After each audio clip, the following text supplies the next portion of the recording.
Good morning. কেমন আছো বলো সবাই? আশা করি সকলেই ভালো আছো, আমিও ভালো আছি। মনটা ভালো নেই কালকে থেকে, তোমরা জানোই। আর এই ভিডিওটা আমি করছি রাত্রিবেলায়, ভিডিওটা পাবে তোমরা সকালবেলায়, সেজন্য গুড মর্নিং বললাম। আমরা লিসানের ভিডিও দেখে নিয়েছি। লিসানের ভিডিওতে কি দেখতে পেয়েছি সেটা তোমরা সবাই জানো, যে রোহনকে দেখেছি। মনটা মানে কি বলবো, এত খারাপ হয়ে গেছে। আমার মনে হচ্ছে আমি যদি সামনাসামনি থাকতাম না, হয়তো রোহনের কাছে সামনে একটু থাকতে পারতাম, একটু মাথাটা হাত বুলিয়ে দিতে পারতাম। দেখো, ও তো আমার ছেলের মতন না। তো একটা ছেলে যদি এরকমভাবে অসহায় অবস্থায় পড়ে থাকে, ওর মুখ চোখটা দেখেই মনে হচ্ছে ওর পেটের মধ্যে অসহ্য ব্যথা হচ্ছে। ও বলছে না, এত চাপা ছেলে না, সত্যি তোমাদেরকে কি বলবো। সবার মন রাখতে চায়, কিন্তু সবাইকে ভালো করতে গিয়ে, সবাইকে খুশি করতে গিয়ে নিজে খুশি থাকতে পারছে না ছেলেটা। এটা আমি একদম বুঝতে পেরেছি। তো সেখান থেকে দাঁড়িয়ে একটা কথাই বলবো রোহনকে, রোহন তোমাকে ফিরে আসতে হবে কিন্তু, ওখান থেকে সুস্থ হতে হবে কিন্তু।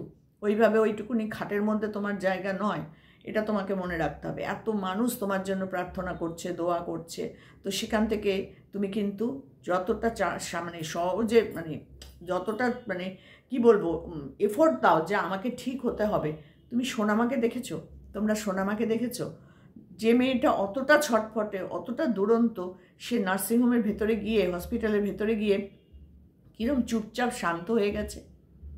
সত্যি আমি না, মানে যখন আমি সোনামার মুখটা দেখছি, রোহনের দিকে এরকম করে অপলকভাবে তাকিয়ে আছে, আর রোহন ওর দিকে তাকিয়ে আছে, আমার না চোখ দিয়ে আপনা আপনি জল পড়ছে। বিশ্বাস করো, আপনা আপনি জল পড়ছে।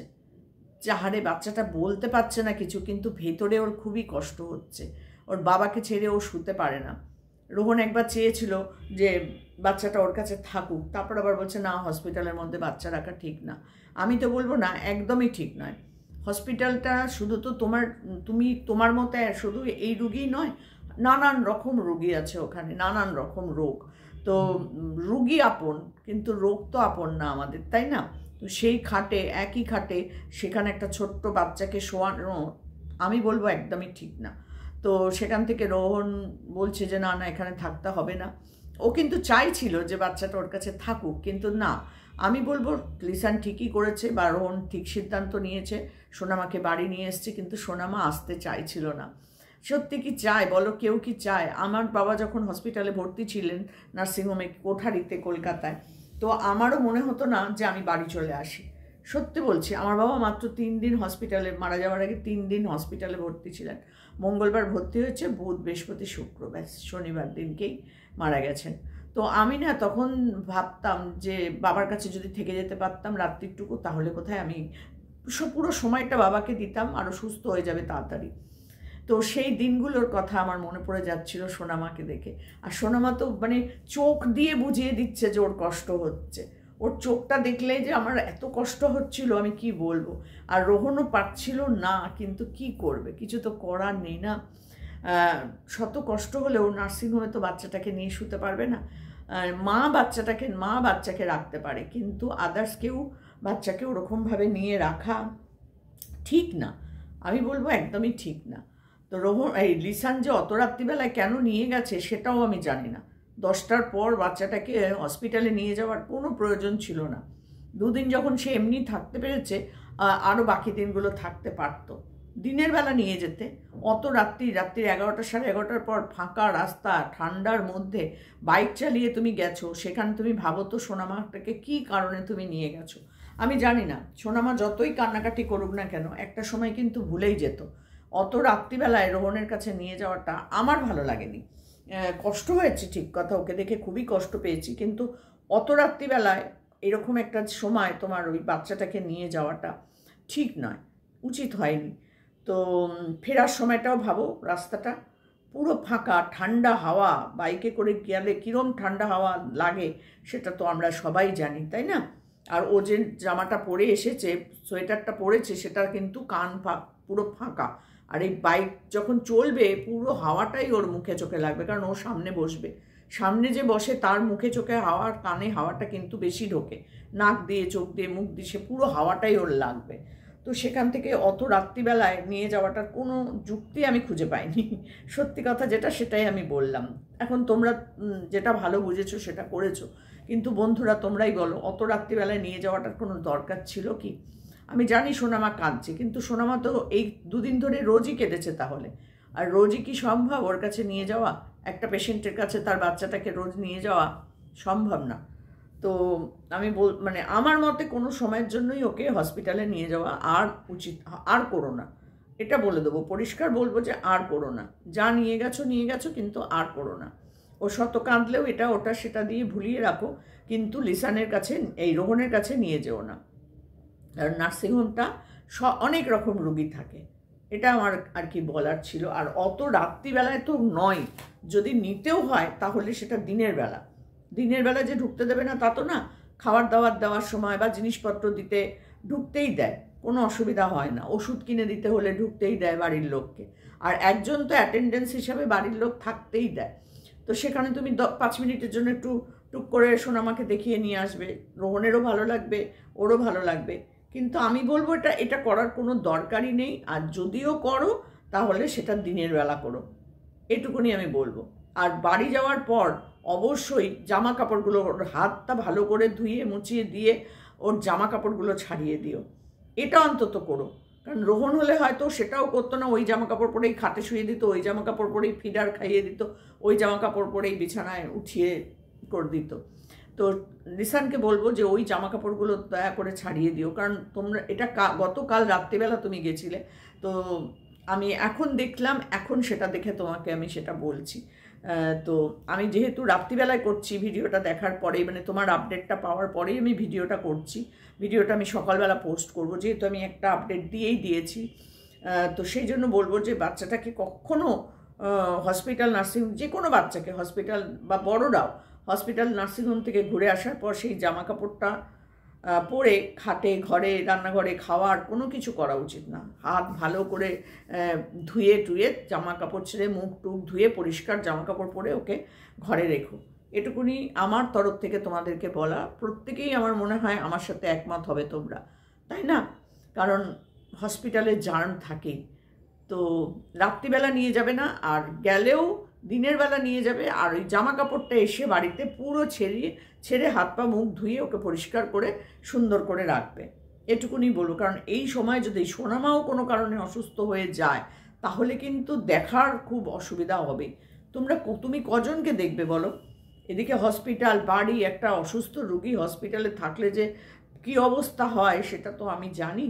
আমার বাবা, আমার মা, এই দুজনকেই আমি হসপিটালে দেখেছি। আমার মায়ের সময় আমি দিন রাত্রির হসপিটালেই থাকতাম, মাঝে মধ্যে একটু একদিন বাদে অন্তর বাড়ি আসতাম। আমার বড় মেয়ে গিয়ে বসতো, বা আমার বাড়ির অন্য কেউ গেলে তখন আমি তাদেরকে দুপুরবেলাটা বসিয়ে একটু বাড়ি আসতাম, স্নান করে দুটো ভাত খেয়েই আবার বিকেলবেলা 4টের মধ্যে চলে যেতাম।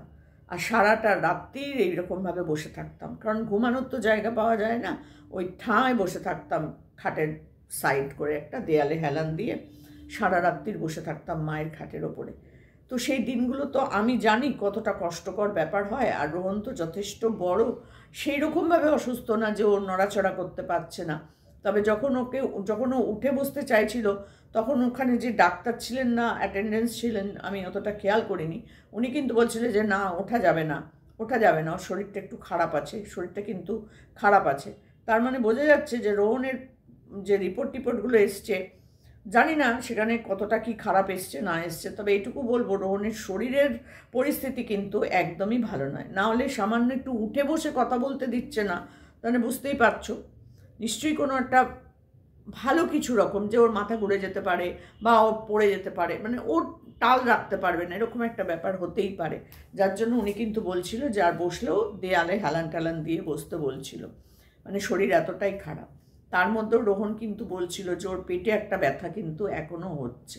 তার মানে বুঝতে পারছো তো, যখন ভর্তি হয়েছে তখন কিন্তু ওর প্রচণ্ড পেটে ব্যথা ছিল, তার জন্যই কিন্তু ওকে হসপিটালে ভর্তি করা হয়েছে।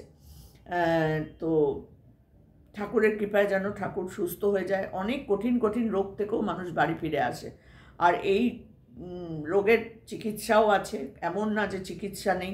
সেই চিকিৎসা যেন ভালো সাড়া দেয় রোহন, ঠাকুর করে যেন ওর সব রোগ ঠিক হয়ে যায়। সোনামাটা সত্যি খুব কষ্ট পাচ্ছে, বলতে তো পারছে না, মুখটা একদম এইটুকু হয়ে গেছে বাবার দিকে তাকিয়ে, বারবার বাবার দিকে তাকাচ্ছে। কিছু বুঝতে পারছে না তো যে বাবা কেন এখানে, বাবার হাতে কেন এরকম পাইপ ঢোকানো, কিছুই ও বুঝতে পারছে না। কিন্তু ওর চোখটা দেখে মানে আমার চোখ দিয়ে না আপনি জল বেরিয়ে গেছে, বিশ্বাস করো। আমি যদি সামনে থাকতাম সত্যি আমি রোহনের কাছে রোজ যেতাম। আমি হসপিটালে আমার বাড়ির কোনো লোক থাকলে আমি সেখানে রোজই যাওয়ার চেষ্টা করি, মানে খুব কাছের মানুষজন হলে আমি সেখানে রোজ যাওয়ার চেষ্টা করি, কিন্তু হয়তো সবসময় পেরে উঠি না। কিন্তু হসপিটালে আমি তাকে দেখতে যাই, সে আমার শত্রু মিত্র যেই হোক না কেন। তো এত দূর থেকে রোহনকে দেখতে যেতে পারছি না, তার উপরে আবার শীতকাল, একটু মানে 4টে, 4:30, 5টা হতে না হতেই অন্ধকার হতে শুরু করে দেয়। আবার অত দূর থেকে আমাকে ফিরে আসার ব্যাপার আছে, সব কিছু মিলিয়ে আমি যেতে পারছি না, আমার মনটা ছটফট করছে, বিশ্বাস করো। তো অনেকেই আমাকে কমেন্ট করেছো যে দিদি তুমি যদি যাও তাহলে আমাদেরকে জানিও। তো তোমাদেরকে আমি জানাবো কি করে সেটাও আমি জানি না, যে তোমাদের সাথে আমি কি করে যোগাযোগ করব। পূজার সাথে যোগাযোগ করতে পারবো, বাকি আর তো আমি খুঁজে পাচ্ছি না তাদেরকে কি করে যোগাযোগ করব। তা নইলে হয়তো একসাথেই যেতাম। তো সত্যি মনটা ভীষণ খারাপ। তারপর লিসানের এই ভিডিওটা আরও মনটা খারাপ করে দিল। এই সোনামার মুখটা এত খারাপ লাগছিল দেখে। তারপর যখন চলে আসছে, রাস্তাটা দেখাচ্ছে, তখন বলছে বাড়ি যাবে না, পাপা কাছে যাব। আমার এই যে মানে বুকটার ভেতরটা না, মানে কি বলবো, খুব কষ্ট হচ্ছিল সোনামাকে দেখে।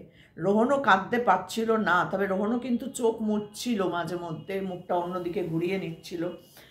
ওরও খুব কষ্ট হচ্ছিল সোনামাকে দেখে, কারণ সোনামাকে ছেড়ে ও তো রাত্রিবেলাটা থাকে না বললে ভুল হবে। রোহন মাঝে মধ্যে কিন্তু শিলিগুড়ি চলে গেল, তারপর আরও কোথায় চলে যায়, তখন কার কাছে থাকে সোনামা এটা কিন্তু আমরা জানি না।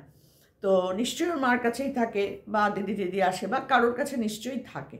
তো সেরকমই বলবো, সবাই মিলেমিশে আপনারা একটু বাচ্চাটাকে দেখুন, বাচ্চাটার যত্ন নিন, কারণ শীতকাল তো খুব কষ্ট পাবে, ও বলতেও পারবে না, ওইভাবেই সারাদিন রাত্রি হয়তো ঘুরে বেড়াবে।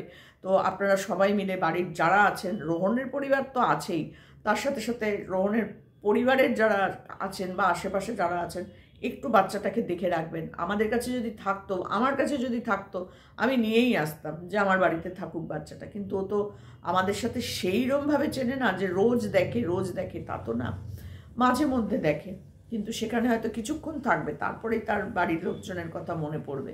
তো আমরা থাকিও এত দূর, কান্নাকাটি করলেও দিয়ে আসতে পারবো না, সেই জন্য লিসানের বাড়ি হচ্ছে ওর একমাত্র নিরাপদ আশ্রয়, আর ওরা ওকে সেইভাবে যত্ন করে রেখেছে।